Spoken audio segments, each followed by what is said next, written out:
चलिए, तो एक दिन के फिजिक्स के ब्रेक के बाद हम लोग फिर से मैग्नेटिक इफेक्ट्स ऑफ करंट वाला पोर्शन रिज्यूम करेंगे। अच्छा, सबसे पहले तो मुझे ये बताओ कि होमवर्क की क्या प्रोग्रेस है। बिगनर बॉक्स 1 दिया था और इनफैक्ट कुछ लोगों ने बिगनर बॉक्स 2 भी ट्राई किया होगा, और 40-50% तो बिगनर बॉक्स 2 भी कंप्लीट हो गया होगा। कुछ बिगनर बॉक्स 2 से रिलेटेड और बहुत 2-3 पॉइंट्स हैं जो मुझे अभी आज डिस्कस करने हैं। बिगनर बॉक्स 1 तो कंप्लीट कर लिया होगा सबने। पूरे बिगनर बॉक्स 1 में आपको दिखा होगा कि सिर्फ डायरेक्शन का इंपॉर्टेंस है, डायरेक्शन का इंपॉर्टेंट रोल है, बाकी एक ही फॉर्मूला यूज करना था, स्ट्रेट वायर वाला। सॉल्यूशंस भी अपलोड कर दूंगा आज, और कुछ प्रैक्टिस शीट भी अब मुझे देनी है बिगनर बॉक्स 1 और 2 के कंसेप्टिव बेस, तो वो भी आज मैं अपलोड कर दूंगा। चलिए, तो क्वेश्चन के सीक्वेंस को आगे बढ़ाते हैं। उससे पहले दो फॉर्मूले आपको याद आने चाहिए। दो फॉर्मूले अभी तक हम लोग जो कंप्लीट कर चुके हैं, उसमें से एक फॉर्मूला था field due to circular current carrying loop mu naught I by 2r, और एक उससे पहले वाला फॉर्मूला था field due to straight current carrying wire, जिस पर हम क्वेश्चंस ट्राई कर रहे थे लास्ट टर्न पर। और वो था mu naught I by 4 pi d cos alpha plus cos beta. याद है फॉर्मूला? स्क्रॉल नहीं करूँ ऊपर, ये रहा। Mu naught I by 4 pi d cos alpha plus cos beta, direction के साथ। डायरेक्शन कैसी होती है उसकी? सर्कुलर होती है field lines.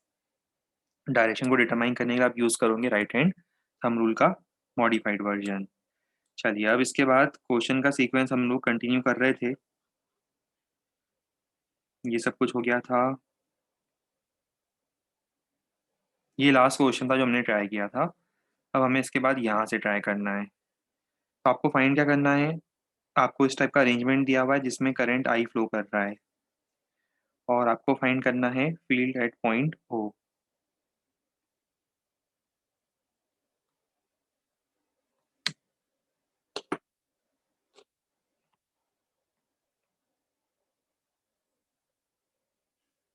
You have to find the value of magnetic field at point O.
हाँ, सबसे पहले हम क्या करेंगे, ये सबसे पहला सेमी सर्कुलर वायर देखो। सिर्फ इस वायर को देखो। इसकी magnetic field mu naught I bye 4r1। Semi circle के लिए समझ में आता है ना? सर्कल के लिए 2r1 था, सेमी सर्कल के लिए 4r1। और ये कहाँ होगी इसकी डायरेक्शन? इनवर्ट्स। इनवर्ट्स ही होगी ना? हाँ। और फिर ये जो नीचे वाला दूसरा सेमी सर्कल है, ये जो नीचे वाला दूसरा सेमी सर्कल है, इसके कारण फील्ड कितनी होगी? इसके कारण होगी mu naught I by 4r2। Again direction is inverts. और ये जो दो छोटे एलिमेंट्स हैं, ये जो दो छोटे एलिमेंट्स आपको दिख रहे हैं, इसके कारण पॉइंट ओ पर फील्ड जीरो होगी। याद है एक्चुअल पोजीशन, स्ट्रेट वायर की एक्चुअल पोजीशन? तो इसका मतलब बी एट सेंटर या बी एट पॉइंट ओ इन दोनों का सम होगा। तो सम कितना आ जाएगा? म्यू नॉट आई बाय 4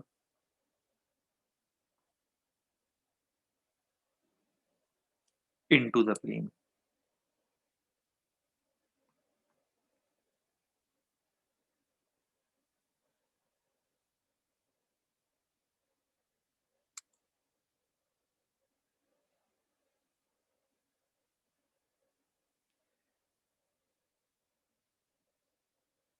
अब आपको फाइंड करना है अगेन फील्ड एट पॉइंट ओ।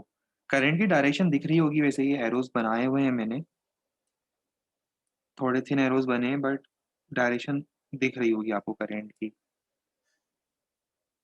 आपको फाइंड करना है फील्ड एट पॉइंट ओ।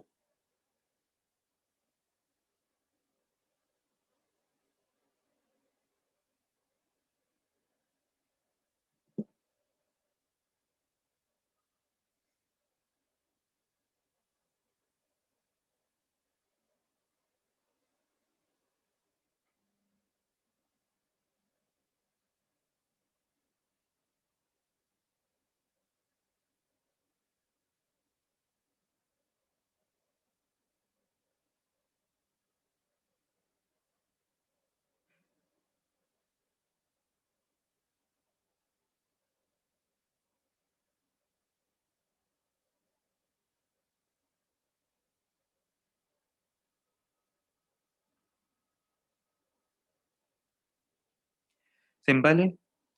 सबसे पहले मैं सिर्फ इस एलिमेंट को देखूंगा। इस एलिमेंट की करंट फील्ड कितनी होगी? Mu naught I bye 4R1। Direction बताओ कहाँ होगी? डायरेक्शन होगी इनवर्ड्स। फिर ये जो दो छोटे एलिमेंट्स हैं इनके कारण जीरो, और ये जो आउटर मोस्ट सेमी सर्कल है इसके कारण कितनी होगी? Mu naught I by 4R2। Direction बताओ? डायरेक्शन है आउटवर्ड्स। अब ये एक आउटवर्ड है एक इनवर्ड है, कौन सी फील्ड ज़्यादा है? ये फील्ड ज़्यादा है क्योंकि रेडियस कम है, तो नेट फील्ड होगी इनवर्ड। कितनी होगी inward? Mu naught I by 4, 1/R1 minus 1/R2 inwards. ठीक है। इस इनवर्ड फील्ड में से मैंने ये आउटवर्ड फील्ड माइनस कर दी। वेक्टर्स में समझ में आता है, अपोजिट डायरेक्शन थे तो माइनस कर दिया।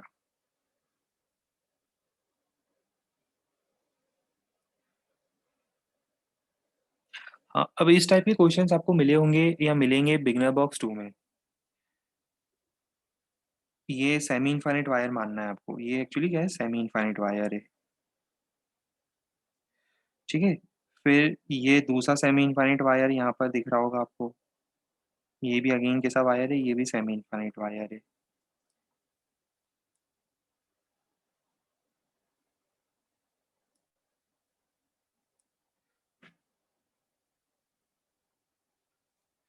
और यहाँ पर ये एक सेमी सर्कुलर वायर के साथ कनेक्टेड है जिसका रेडियस है आर। ठीक है। और सर्किट में करंट जा रहा है आई। ये करंट में डायरेक्शन के साथ मार्क कर देता हूँ, ये करंट है आई। और आपको फील्ड कहाँ फाइंड करनी है? फील्ड एट पॉइंट ओ।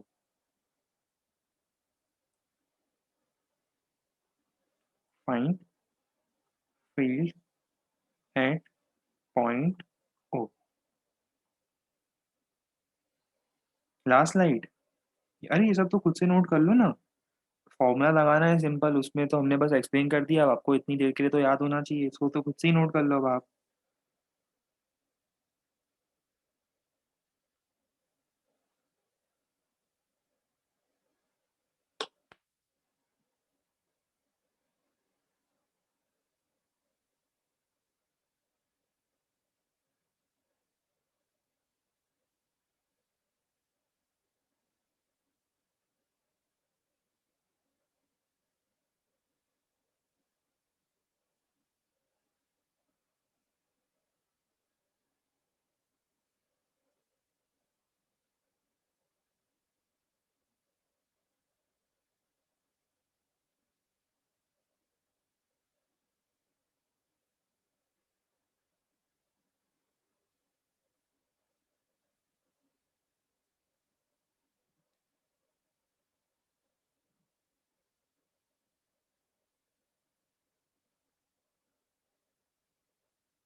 देखो, सबसे पहले हम ब्लू वाले सेमी इनफाइनाइट वायर की फील्ड फाइंड करते हैं। सेमी इनफाइनाइट वायर की फील्ड याद है आपको? B1 mu naught I by 4 pi D। और डायरेक्शन देखो, डायरेक्शन आ रही है आउटवर्ड्स। ठीक है। और फिर अब अपन बात करते हैं ये जो सेमी सर्कुलर वायर आ रहा है इसके कारण होगा mu naught I by 4R। Direction फिर से कहाँ आ रही है? डायरेक्शन आ रही है आउटवर्ड्स। थर्ड फील्ड रेड वाले वायर की, वही semi infinite wire. Semi infinite wire के लिए जो पॉइंट है यहाँ पर लाई कर रहा है। और डायरेक्शन कहाँ आ रही है? डायरेक्शन आ रही है फिर से आउटवर्ड्स। अब आगे आप खुद ही समझ जाओ क्या करना है। तीनों डायरेक्शन क्योंकि आउटवर्ड है, तो बी नेट क्या होगा? तीनों का सम।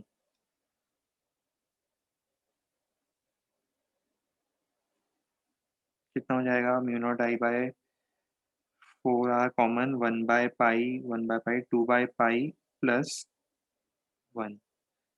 और ये होगा आउटवर्ड्स।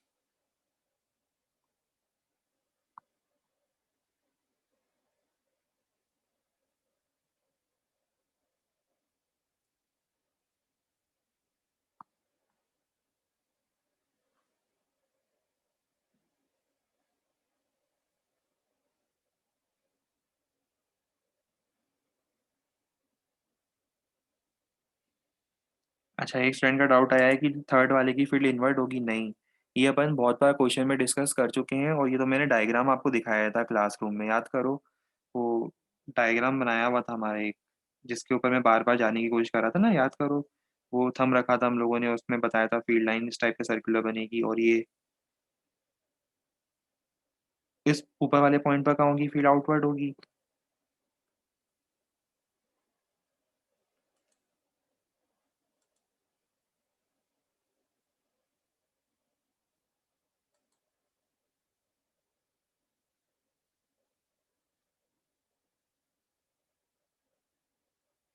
अब देखो क्या करना है, ये डायग्राम में तो पूरा सब कुछ समझ में आ ही रहा होगा आपको। ये सेमी इनफाइनाइट वायर्स है ना, ये जो दो वायर्स दिख रहे हैं ये सेमी इनफाइनाइट है, बस इतना ध्यान रखना। ये यहाँ से,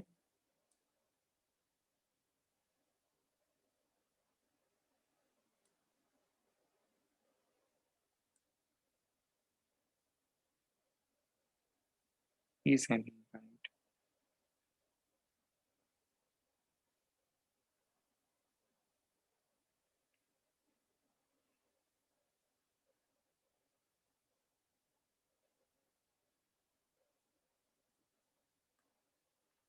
उसमें से अगर एक इन्वर्ट होता तो नेट डायरेक्शन कैसे निकालते? जैसे आप दो वेक्टर्स को ऐड करते हो तो डायरेक्शन कौन डिसाइड करता है?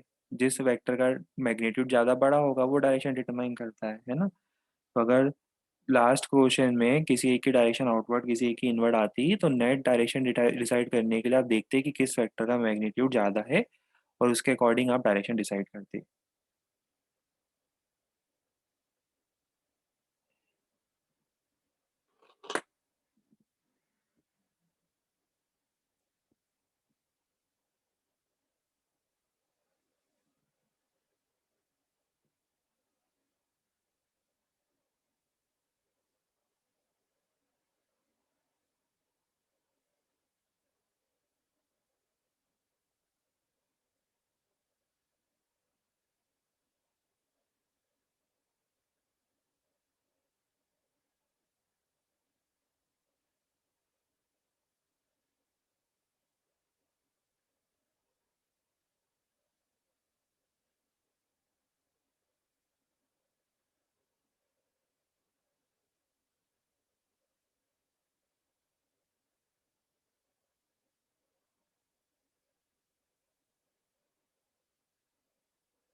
आगे आंसर ठीक है, देखते हैं चलो। सबसे पहले तो क्या करेंगे, ये जो सेमी इनफाइनाइट वायर है इसका कोई रोल नहीं है, क्योंकि उसके एक्सिस पर है वो पॉइंट, उसको भूल जाओ। अब हम सिर्फ कंसिडर करेंगे ये 3/4 ऑफ द सर्कल को। आपको याद है कंप्लीट सर्कल की करंट फील्ड कितनी होती थी? Mu naught I by 2r। और अगर 3/4 है तो मैंने लिखवाया भी था कि इसका 3/4 कर देंगे, या फिर आप वो थीटा वाला फॉर्मूला यूज करो, उससे भी सेम रिजल्ट आएगा। बल्कि ये तो करवाया है मैंने क्लास में क्वेश्चन, सेम क्वेश्चन में क्लास में एक सिंगल इंडिपेंडेंट क्वेश्चन करवाया है। अब डायरेक्शन की बात करते हैं चलो। बताओ डायरेक्शन में हेल्प करो, इसके कारण डायरेक्शन है इनवर्ड। फिर ये जो सेमी इनफाइनाइट वायर जा रहा है, सेमी इनफाइनाइट वायर की फील्ड कितनी होती है?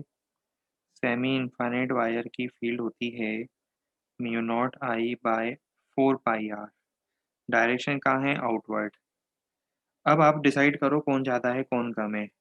3/8, एक साइड है 3/8 और एक साइड है 1/4 पाई। कौन ज़्यादा होगा? मुझे तो फर्स्ट वाला ज़्यादा दिख रहा है।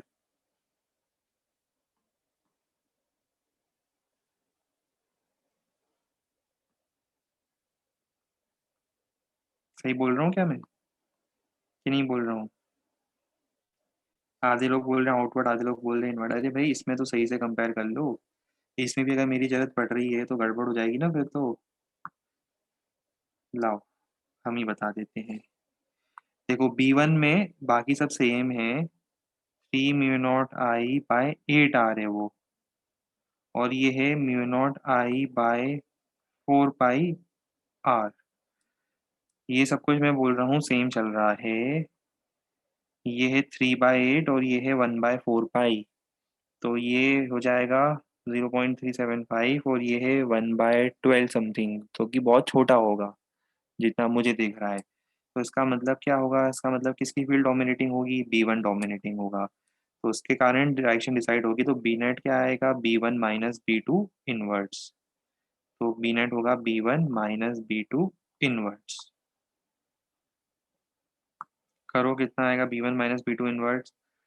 ये हो जाएगा 3 म्यू नॉट आई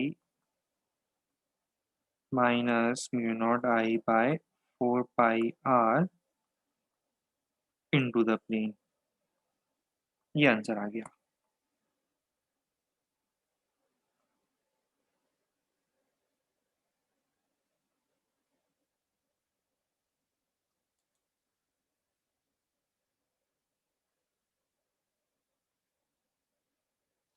रुक नहीं रहे, हम आगे बढ़ रहे हैं। नोट कर लिया होगा शायद सब लोगों ने। सेमी इनफाइनाइट को एक्सेल लेकर जीरो क्यों नहीं किया? भैया एक्सेल क्या होता है? एक्सेल समझते हो? एक्सिस समझते हो वायर की? ये वायर की एक्सिस होती है, ये रही वायर की एक्सिस। और ये पॉइंट यहाँ है। क्या ये वायर की एक्सिस पे दिख रहा है आपको? फिर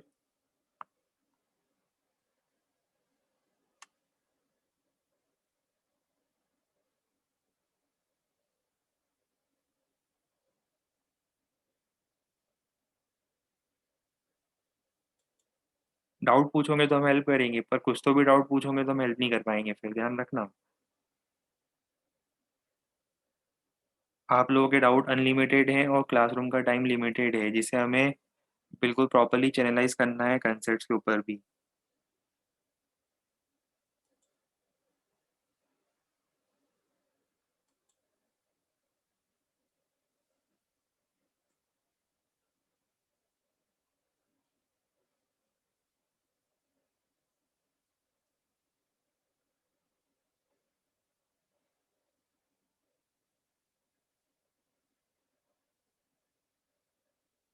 हाँ हाँ, आज सॉल्यूशन भेज देंगे। हमने कहा था कि बिगनर बॉक्स के सॉल्यूशंस जो है ना, आज बिगनर बॉक्स 1 और 2 भी होमवर्क मिल जाएगा और दोनों के सॉल्यूशन हम आज एक साथ भेज देंगे। चिंता मत करो, आप लोग के ग्रुप पे सब चीज़ें मिल जाएगी, आपको हम भेज देंगे।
देखो, अब इसमें सबसे पहले हम क्या करेंगे, सबसे पहले तो ये सर्कुलर करंट कैरिंग वायर की बात करते हैं। इसके कारण फील्ड क्या होगी, mu naught I, capital I है वो, mu naught I by 2r। और डायरेक्शन होगी आउटवर्ड्स। इतने सारे क्वेश्चन अपन क्यों दे रहे हैं, क्योंकि बस आपको थोड़ी बेसिक ये प्रैक्टिस इस बात की हो जाए कि डायरेक्शंस जो है वो कितना ज़्यादा मैटर करती हैं क्वेश्चंस में, और डायरेक्शन में आपको कंफर्टेबल फील करना है। तो ये डायरेक्शन है आउटवर्ड। चलो, अब अपन बात करते हैं इस करंट कैरिंग वायर की। करंट कैरिंग वायर इनफाइनाइट है, इनफाइनाइट वायर की फील्ड होती है mu naught I bye 2 pi D. D कितना है, डी है 2r, डी है 2r, तो divided by 2 pi D.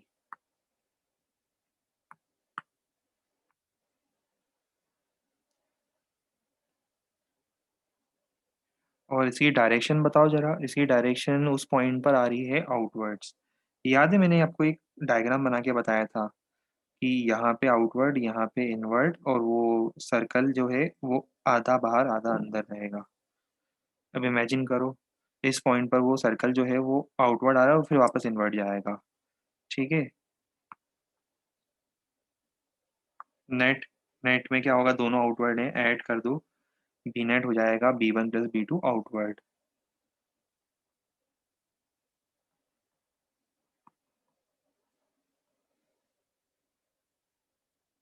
Add आप लोग करो ना, मैं क्यों कर रहा हूँ ऐड। B1 और B2 आउटवर्ड, ही फाइनल आंसर आ जाएगा।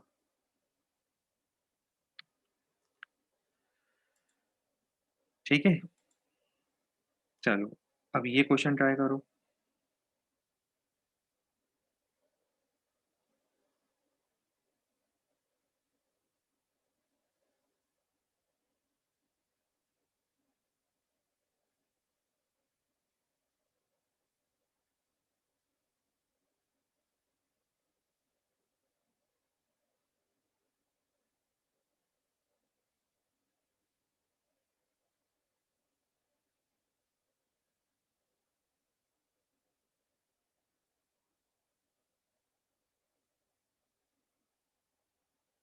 ये आपको ये मानना है कि जो करंट है, सॉरी, ये आपको मानना है कि जो करंट है,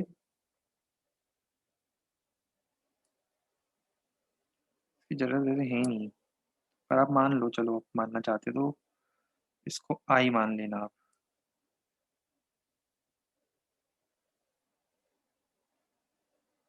मैं इसको हाइड कर देता हूँ।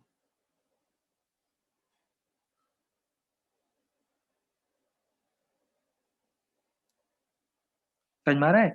ये क्वेश्चन अपन ने करवाया था, कहाँ करवाया था, ये अपन ने करवाया था जब आपको याद हो, एक स्क्वायर के अंदर एक साइड से करंट एंटर करके दूसरे एंड से लीव कर रहा था, आपने करंट डिवाइड करा था पहले, करंट इलेक्ट्रिसिटी की हेल्प से, और फिर उस क्वेश्चन को आगे सॉल्व किया था ना, वैसे ही कुछ ट्राई करो।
मीनवाइल मैंने आप लोगों के लिए पूरा अरेंजमेंट कर दिया है। अभी आप लोगों के ग्रुप पर beginner box 1 MEC, beginner box 2 MEC के सॉल्यूशन ये सेंड कर दिए। बिगनर बॉक्स 1 बिगनर बॉक्स 2 के MEC के सॉल्यूशन, और apart from that weekly assignment और race 1 and race 2 of MEC।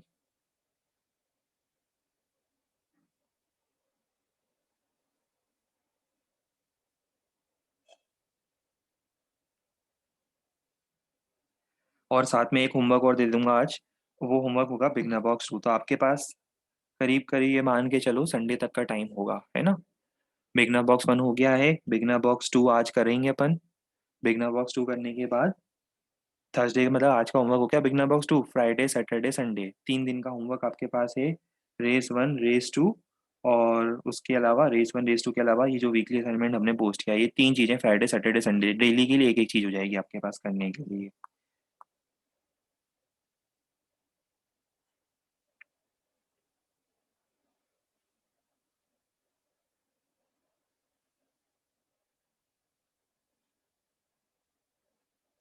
हाँ चलो, इसका आंसर बताओ क्या आएगा।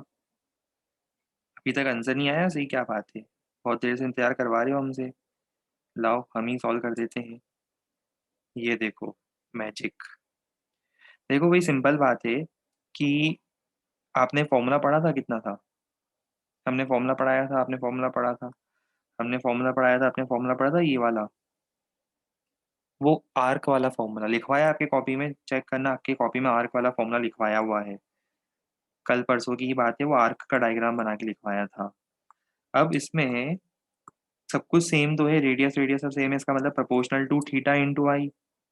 कितना सिंपल था सोचो। आई इंटू थीटा के प्रोपोर्शनल है। इसका मतलब रेशियो निकालूंगा तो ये रेशियो आना चाहिए। B1/B2 का रेशियो ही आना चाहिए। अच्छा, अब मुझे बताओ करंट किसके प्रोपोर्शनल होगा। Current is inversely proportional to length of the wire. भाई current in the arc is inversely proportional to the length of the arc. तो I1/I2 is proportional to L2/L1 और arc length is proportional to angle. Arc length तो angle के proportional होगा, जितना ज्यादा angle उतनी ज्यादा आर्क लेंथ।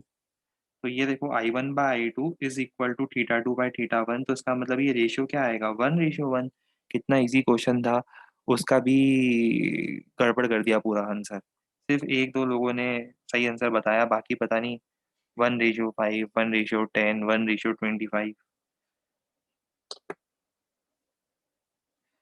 ऐसा करोगे तो जितने भी ये राशन पानी दिया है ग्रुप पर, वो पूरा डिलीट कर दूंगा मैं फिर से।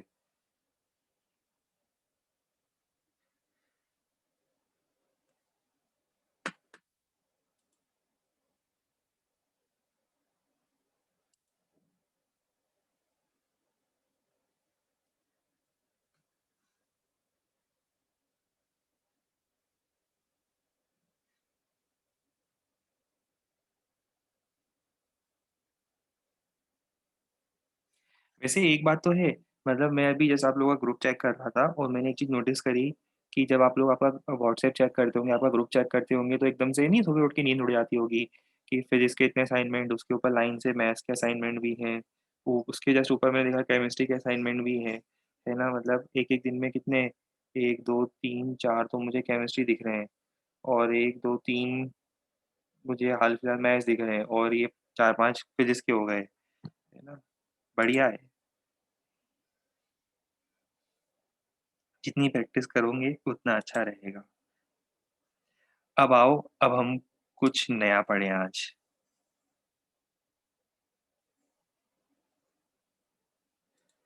अब नया क्या पढ़ना है, हमें नई 2 चीजें पढ़नी है। एक छोटा सा फॉर्मूला बीच में मैंने फॉर अ चेंज इंट्रोड्यूस करने की कोशिश करी है। एक छोटा सा फॉर्मूला मैं बीच में इंट्रोड्यूस करना चाहता हूँ, और वो होता है field due to a moving charge. जैसे करंट कैरिंग वायर अपनी मैग्नेटिक फील्ड बनाता है,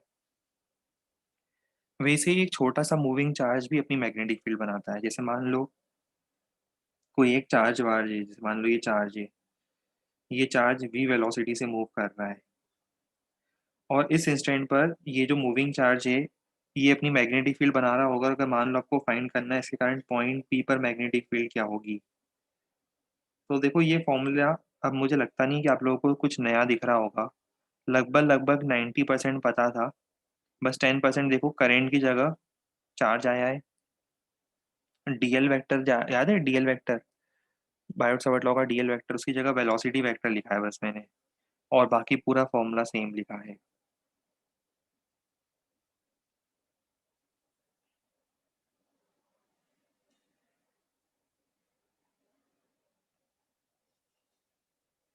दिख रहा है ये फॉर्मूला बिल्कुल same to same, mu naught I by 4 pi DL cross R, DL vector cross R vector by R cube की जगह mu naught by 4 pi, I की जगह क्यू और डीएल की जगह वी वेक्टर। अभी यूज नहीं करेंगे, हालांकि इस फॉर्मूले का मैं लिखवा रहा हूँ, कभी बाय चांस यूज आ सकता है आपको बिगनर बॉक्स 1 या 2 में से किसी एक बिगनर बॉक्स के 1-2 क्वेश्चन में, इसलिए अभी से मैंने बता दिया आपको कि कभी कभी यूज में आ जाए तो ये फॉर्मूला लगा देना मूविंग चार्ज के लिए।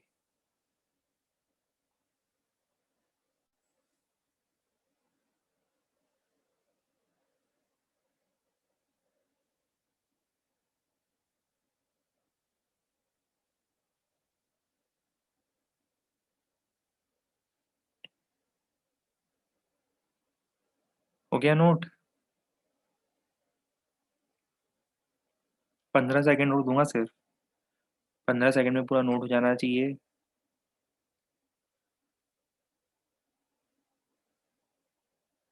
फिर इसके बाद अब हम लोग जो सर्कुलर लूप का डेरिवेशन देखा था उसी को एक्सटेंड करने वाले हैं अब। जो सर्कुलर लूप का हम लोगों ने डेरिवेशन देखा था उसी को अब एक्सटेंड किया जाएगा। कहने का मतलब देखो क्या है, सर्कुलर कॉइल याद है अभी आपको, सर्कुलर कॉइल के सेंटर पे फाइंड किया था। मतलब एक्चुअली इसको ऐसे समझो, ये सर्कुलर कॉइल थी और मैंने बताया था इसकी फील्ड लाइंस आपको ऐसी दिखाई देगी। एक डायग्राम बनाया था मैंने 2-3 दिन पहले 3D में,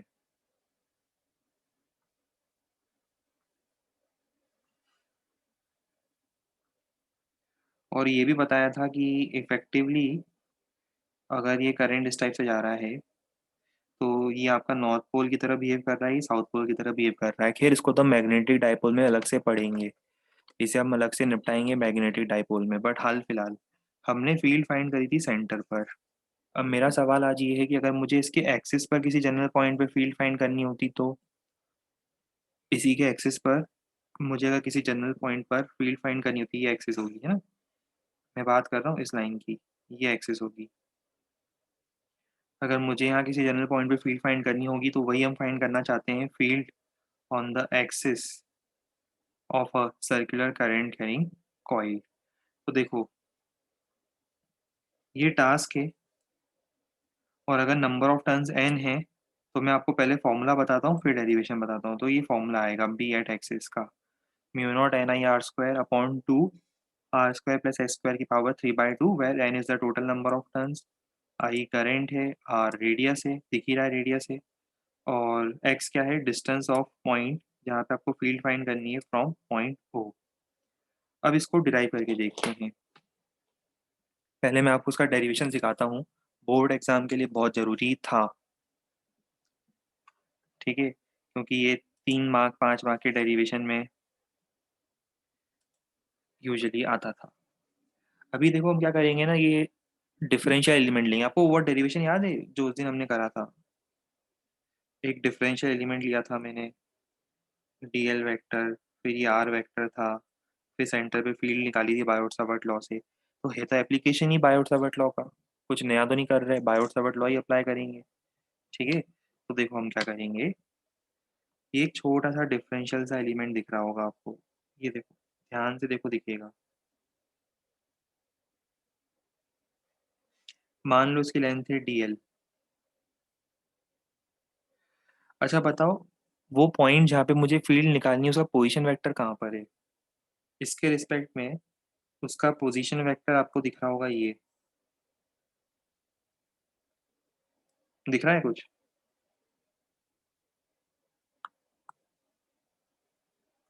वो छोटा सा एलिमेंट है और वो पॉइंट पी पे फील्ड बनाना चाहता है।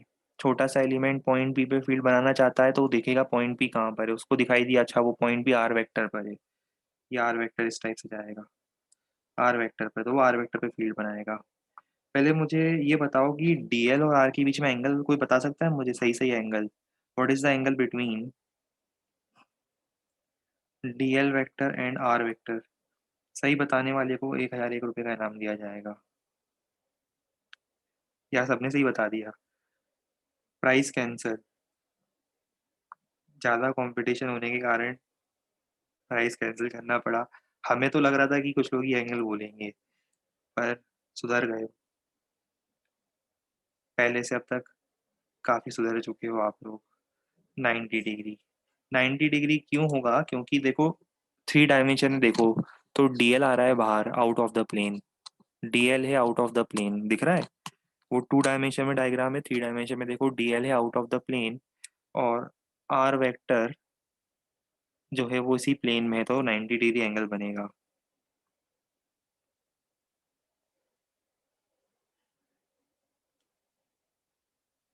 अभी कोई ऐसा जिसे क्लियरली नहीं समझ में आ रहा हो 90 डिग्री कैसे आया, बता दो। पीट पाट के समझा ही देंगे आपको किसी भी करके। समझाना हमारी जिम्मेदारी है, जवाबदारी है।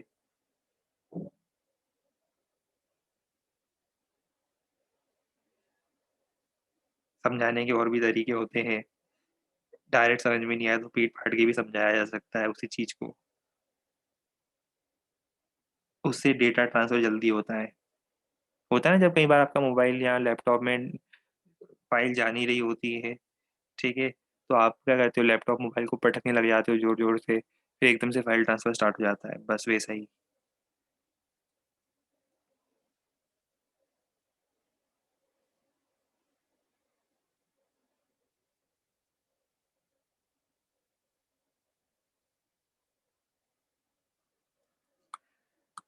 फिर भी एक हाथ दो होंगे जिन्हें समझ में नहीं आ रहा होगा। शायद एक दो होंगे जिन्हें समझ में नहीं आ रहा होगा। उनके लिए मैं 3D डायग्राम बनाऊं तो कैसे बनाऊं? मैं तो ये सोच रहा हूँ इतनी देर से कि इसका 3D डायग्राम कैसे बन सकता है, मतलब एक एक तरफा 3D डायग्राम अगर बनाना पड़े तो। कोशिश करके देखें। आओ कोशिश करें। कोशिश करने में क्या जाता है।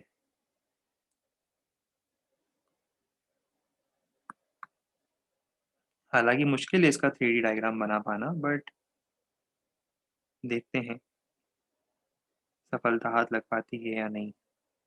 देखो, ये हमने एक टेबल पर इस तरह से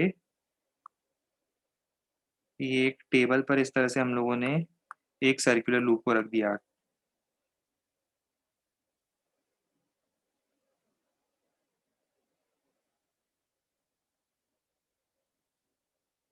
ठीक है, करंट जा रहा है इसमें आई, ये इसका सेंटर है,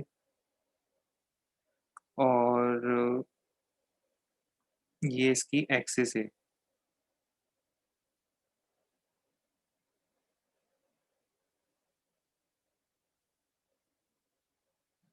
ठीक है, अब हम ये बोलना चाह रहे हैं कि जैसे इसमें कहीं भी आप एक डीएल एलिमेंट लो, जैसे मान लो आपने डीएल एलिमेंट यहाँ पर लिया, तो ये डीएल एलिमेंट हो गया। ये डीएल एलिमेंट तो टेबल की डायरेक्शन, मतलब टेबल की प्लेन में होगा, और उस पॉइंट का पोजीशन वेक्टर कहाँ होगा? उस पॉइंट का पोजीशन वेक्टर होगा ये आर वेक्टर। अब आप इमेजिन करो, ये जो डीएल वेक्टर है और आर वेक्टर है, एक्चुअल में ये आपस में परपेंडिकुलर होंगे।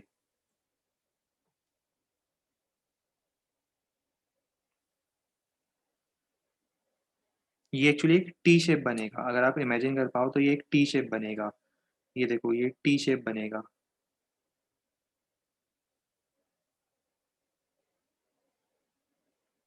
डीएल टेबल के डायरेक्शन में, और आर जो है वो जब ज्वाइन करोगे तो एक टी टाइप का शेप बनेगा, और टी टाइप के शेप में 90 डिग्री एंगल होता है।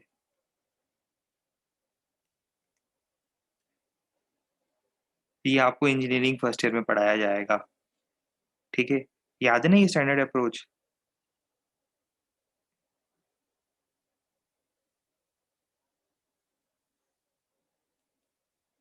10th वाले टीचर दो ही चीज बोलते थे।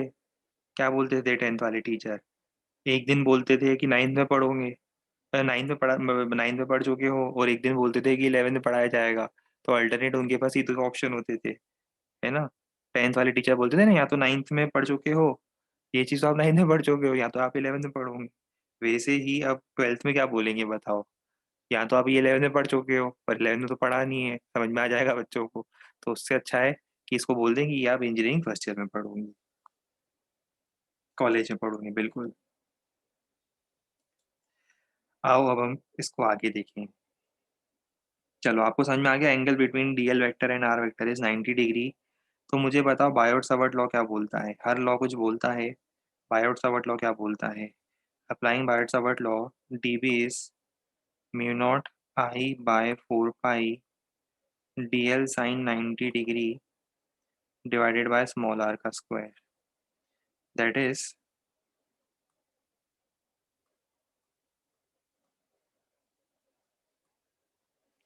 अब अगर मैं यहाँ पर डीबी की डायरेक्शन की बात करूँ और गलती से मैं ये डायरेक्शन यहाँ बना दूँ, तो रोने मत लग जाना। क्रॉस प्रोडक्ट की डायरेक्शन आपको पता है, उन दोनों को कंटेन करने वाले प्लेन के परपेंडिकुलर होती है, मतलब डीएल और आर दोनों के परपेंडिकुलर, मतलब आर के भी परपेंडिकुलर। जरा right hand thumb rule use करना और डीएल क्रॉस आर की डायरेक्शन निकालना, ये आपको आना ही चाहिए। डीएल क्रॉस आर की डायरेक्शन तो निकालते हर किसी को आना चाहिए। जैसे अभी इस डायग्राम में देखो, डीएल क्रॉस आर की डायरेक्शन पता है क्या होगी? इन दोनों का एक प्लेन देखो, ये दोनों किस प्लेन में है, सबसे पहला क्वेश्चन आपके माइंड में आना चाहिए कि सर ये दोनों किस प्लेन में है। तो देखो, जब मैं डीएल और आर की बात करता हूँ, तो ये डीएल और आर किस प्लेन में है, देखो ये डीएल और आर इस प्लेन में है।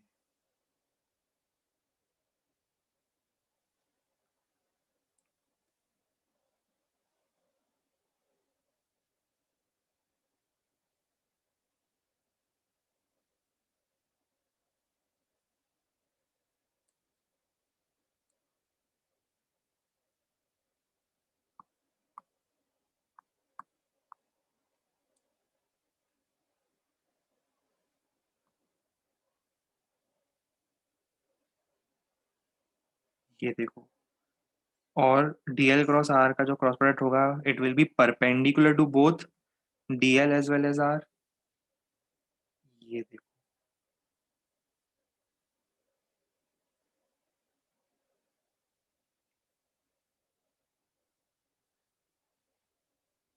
अब आप सोच रहे हो सर ये जो बी आया है, डी बी आया है, ये डी बी और ये डीएल तो सर पैरेलल होगा, ऐसा नहीं है। देखो, आप इसको ऐसे समझो, ये टी शेप पता है, जो टी शेप बना है, जैसे एक टी शेप बना था अभी, टी शेप समझ में आता है?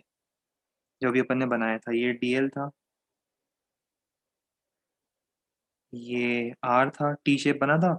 और ये जो थर्ड वाला मैं बना रहा हूँ, ये दोनों के perpendicular out of the plane मान लो, आउट ऑफ द प्लेन, तो टी शेप डबल टी बन रहा है, एक टी यहाँ बन रहा है और एक टी इस टाइप का बन रहा है, ये देखो। ठीक है, चलो, तो ये डीबी साइड आ रहा है, देख लो ध्यान से, ये डीबी साइड आ रहा है। अब मुझे जरूरत पड़ेगी एंगल की, तो मैं एक काम करता हूँ, इस एंगल को थीटा बोल दूं, चलेगा? बोल सकता हूँ इस एंगल को थीटा। मैंने इस एंगल को थीटा बोल दिया, तो ये एंगल भी थीटा हो जाएगा। अब ये डीबी के दो कंपोनेंट होंगे, dB cos theta, dB sine theta. बताओ कौन सरवाइव करेगा? जब ऐड करेंगे तब कौन सरवाइव करेगा?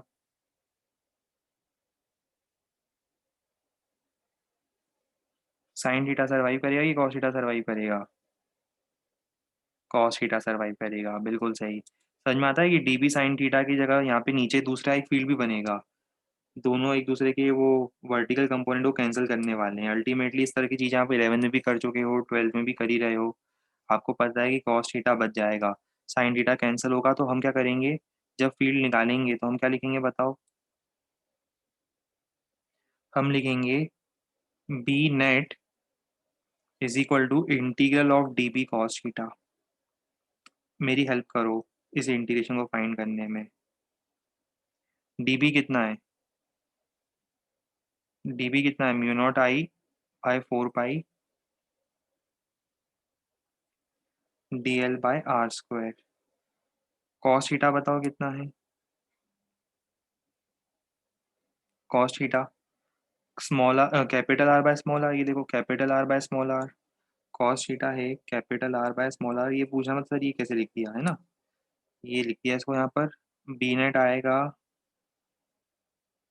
म्यू नॉट आई बाहर डिवाइड बाय 4 पाई बाहर, और क्या क्या आ जाएगा बाहर? कांस्टेंट, कैपिटल आर कांस्टेंट है। अच्छा, ये स्मॉल आर क्यूब भी कांस्टेंट ही होगा एक तरह से, समझना इस बात को। स्मॉल आर क्यूब भी कांस्टेंट होगा, क्योंकि वो देखो ये एक्सिस से डिस्टेंस, ये हर तरफ से सरकमफेरेंस से डिस्टेंस है, वो भी सेम रहेगा हर बार, वो भी कांस्टेंट, वो भी बाहर आ गया। अंदर क्या बचा, डीएल का इंटीग्रेशन। डीएल का इंटीग्रेशन कितना होगा,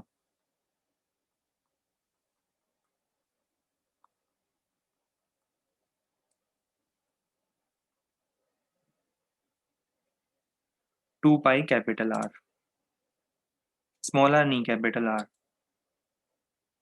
स्मॉल आर अलग है, कैपिटल आर अलग है।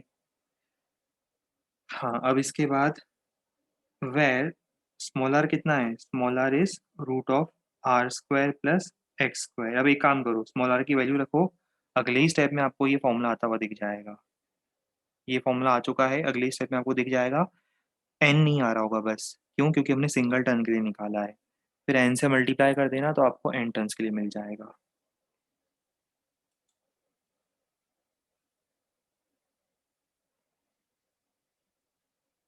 पहले ये सब डेरिवेशन किसी ज़माने में बड़े ही यूज़फुल हुआ करते थे बोर्ड एग्ज़ाम के लिए। एक ज़माना था जब इन इन डेरिवेशनों का अपना ही अलग एक इम्पोर्टेंस था, रेलेवेंस था। पर समय बड़ी तेज़ी से बदल चुका है।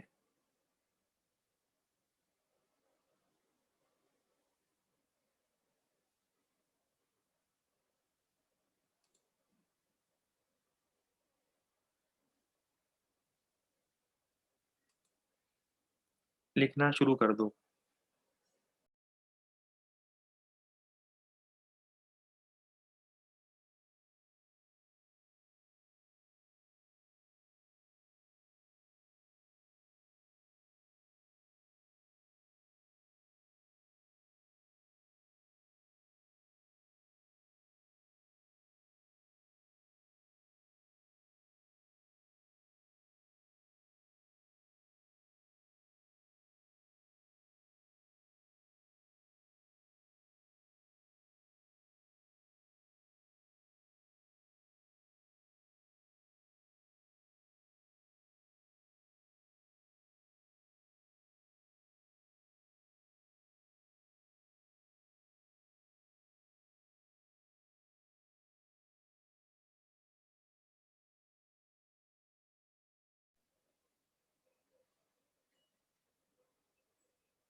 सिंपल सी बात है, इसमें क्या कंफ्यूजन हो सकता है, ये जो लिखा है मैंने, ये इसके साथ लिखा है, ये इसको डॉट को हटा दो, है ना।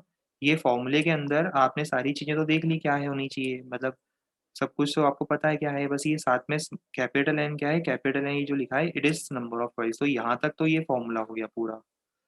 फिर इसके बाद यहाँ से इसका प्रूफ है, इसको ऐसे लिखना है। ऊपर पूरा कंप्लीट फॉर्मूला हो गया, यहाँ तक ये फॉर्मूला हो गया। इसमें आर क्या है, आई क्या है, एक्स क्या है, ये सब बता दिया मैंने। एन क्या है ये बता दिया, डायग्राम बता दिया। अब इसके बाद ये इसका प्रूफ यहाँ से स्टार्ट हो रहा है। इसमें भी आपको ये डायग्राम नहीं बनाना है, ये डायग्राम तो बस हमने अंडरस्टैंडिंग के लिए बनाया था, ये डायग्राम नहीं बनेगा। यहाँ से लिखो यहाँ तक, और फिर इसका प्रूफ लिखना शुरू करो।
डन। चलो अब आगे सेंटर पे निकाल के देखो जरा इस फॉर्मूले से कितना आता है, और मुझे बताओ क्या वो रिजल्ट आपको पता था। सेंटर के लिए क्या करोगे, एक्स को रखो 0। बताओ एक्स 0 रखने पर क्या रिजल्ट आ रहा है।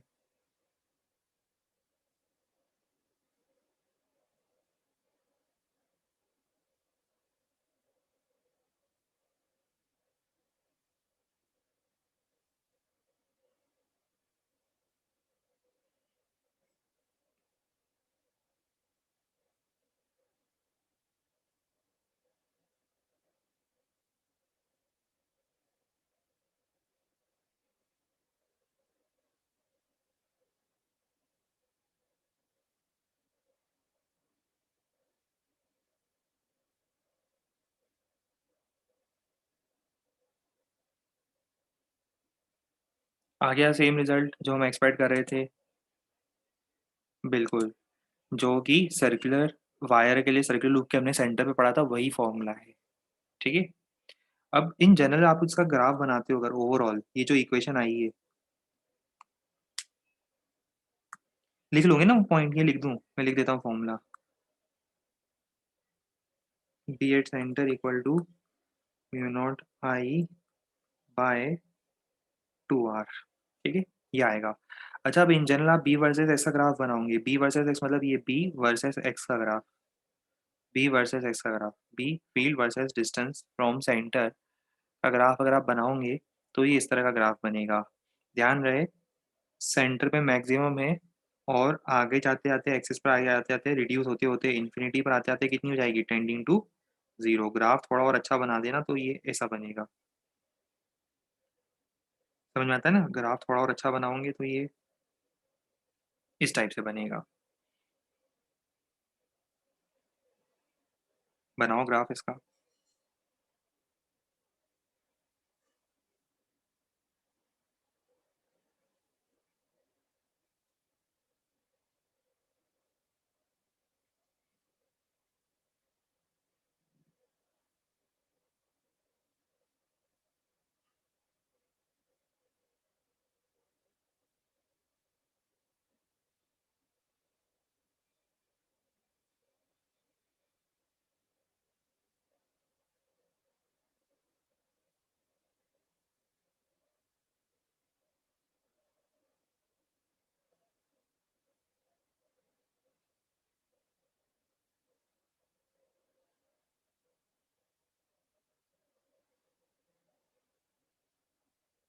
चलो, अब ये सब कुछ करने के बाद अभी हमने पूरा डिस्कशन करा था related to Biot Savart law.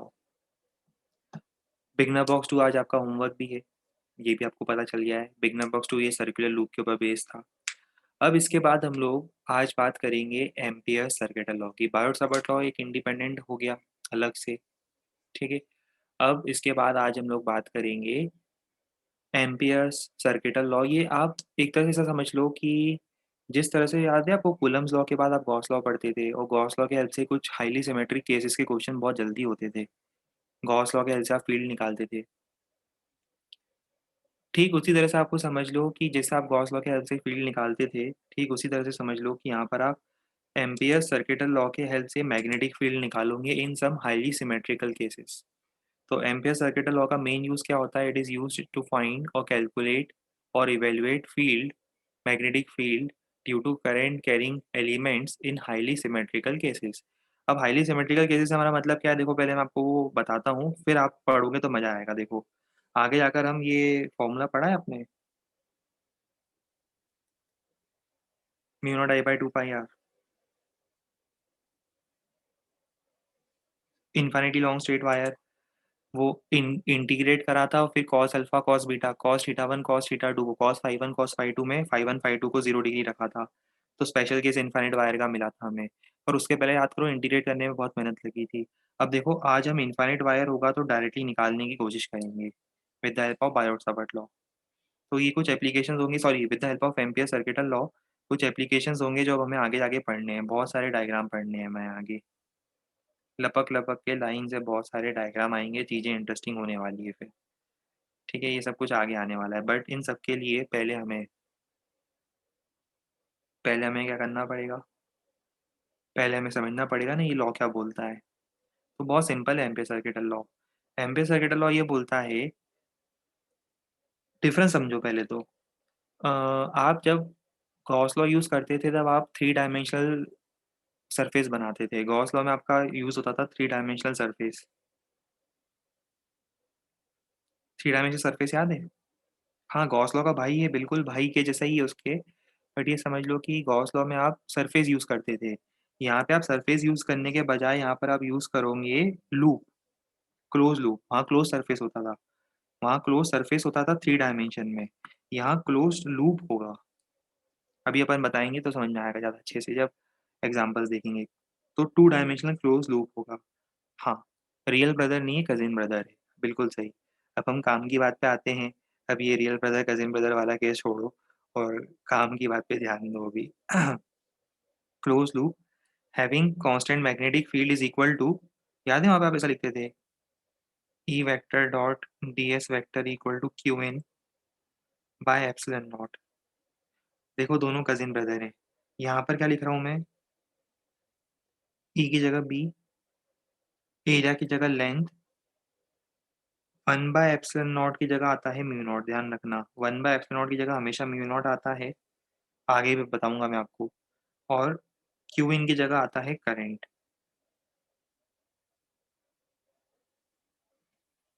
और ये सर्कल बनाने का मतलब पता है क्या है, ये इंटीग्रेशन के ऊपर ही सर्कल बनाने का मतलब है कि पूरे क्लोज लूप में आपको इंटीग्रेट करना है, पूरा loop close loop cover up होना चाहिए। Integration has to be performed over the entire close loop.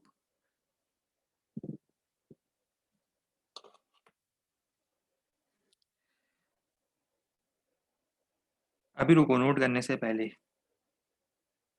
सबसे पहले आपको थोड़ी चीजें समझाता हूँ साइन कन्वेंशन से रिलेटेड। याद है जब मैं गॉस लॉ सिखा रहा था, तब अपन ने बहुत सारी नई चीजें सीखी थी, जैसे एग्जांपल ये गॉसियन सरफेस है और अंदर चार्ज है 5 कूलम, -2 कूलम, +3 कूलम। तो आपको याद है कि क्यूनेट क्या होता था, क्यूनेट, और बाहर है लेट से 7 कूलम, तो क्यूनेट में सिर्फ अंदर वाले चार्जेस का कंट्रीब्यूशन मानते थे। और उसमें भी क्या करते थे, साइन देखते थे। साइन देखने का मतलब Q1 Q2 Q3 को जब मैं ऐड करूंगा तब 5 - 2 + 3 हो जाता है साइन के साथ, है ना। अब वैसा ही कुछ आपको यहाँ करना है, देखो। जब मैं यहाँ पर, जैसे मान लो मेरे पास 3 वायर्स हैं, जैसे ये 3 वायर दिख रहे हैं आपको, एक में करंट है I1, सेकंड में करंट है I2, थर्ड में करंट है I3, तीनों में कुछ करंट जा रहा है। तीनों करंट कैरिंग वायर क्या करेंगे, अपने आसपास के रीजन में मैग्नेटिक फील्ड बनाएंगे। तीनों करंट कैरिंग वायर अपने आसपास के रीजन में मैग्नेटिक फील्ड बनाएंगे।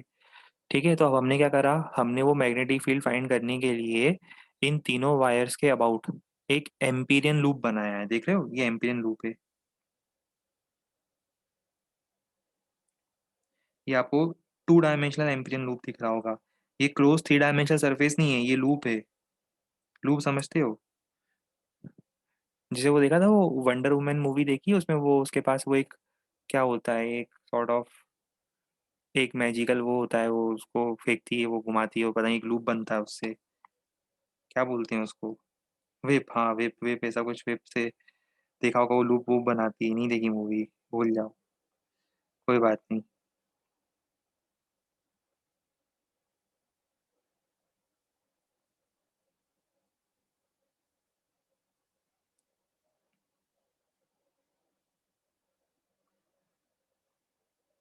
आप तो ये समझ लो बस एक लूप है, ये लूप बनाया है हमने, एम्पियन लूप बनाया है। अब इसमें एम्पियन लूप में हम क्या करेंगे, हर पॉइंट पर बी डॉट डी एल का इंटीग्रेशन करेंगे ओवर द एंटायर लूप। वो होगा म्यू नॉट आई के इक्वल। अभी हमारा कंसर्न इससे नहीं है, पहले मैं आपको सिखा रहा हूँ कि आई कैसे लेते हैं। तो म्यू नॉट आई में आई क्या होगा, नेट करेंट।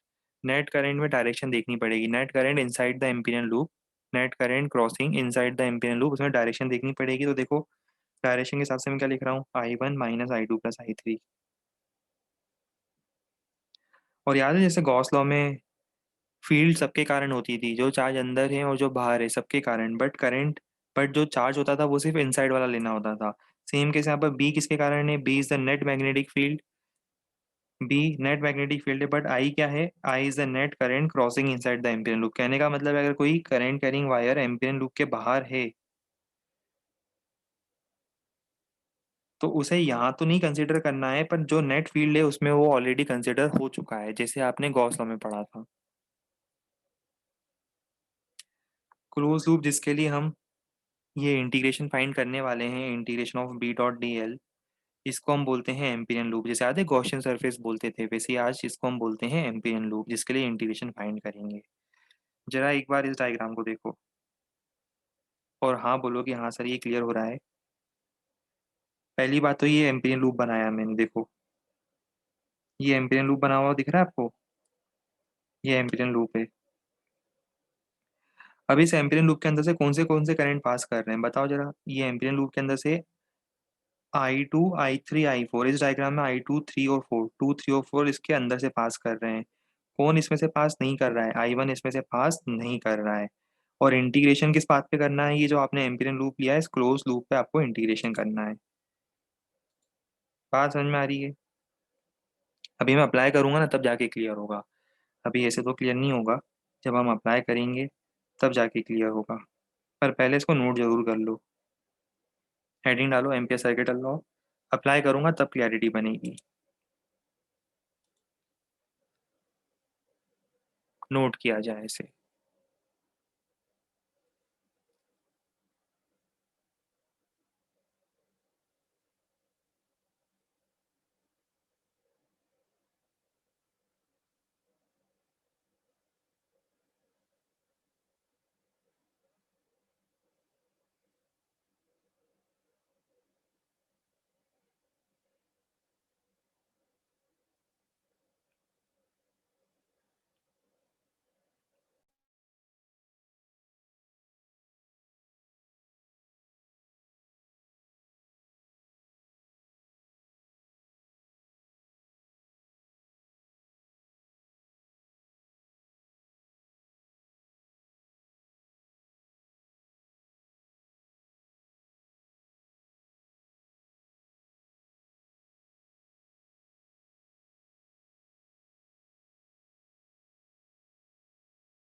सिर्फ अभी एक लाइन आज के लिए और ऐड कर दो। ये एप्लीकेशन तो फिर हम आपको अगली टर्न पे बताएंगे। ये जरूर ऐड कर लो डायग्राम।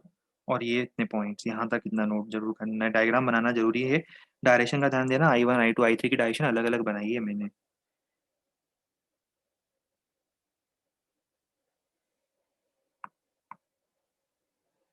ऊपर का नहीं लिखा था क्या? बाद में घर पे जाके लिखना, अभी यहाँ का नीचे का लिखो।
चलो ठीक है, यहाँ तक तो हम लोगों ने आज सिर्फ इंट्रोडक्शन दिया है। अब आपके पास एक छोटा सा होमवर्क और है, और वो होमवर्क ये है कि एक बार एम्पियर सर्किटल लॉ और उसके एप्लीकेशन एचसीवी से कल आने से पहले रीड करके आना है।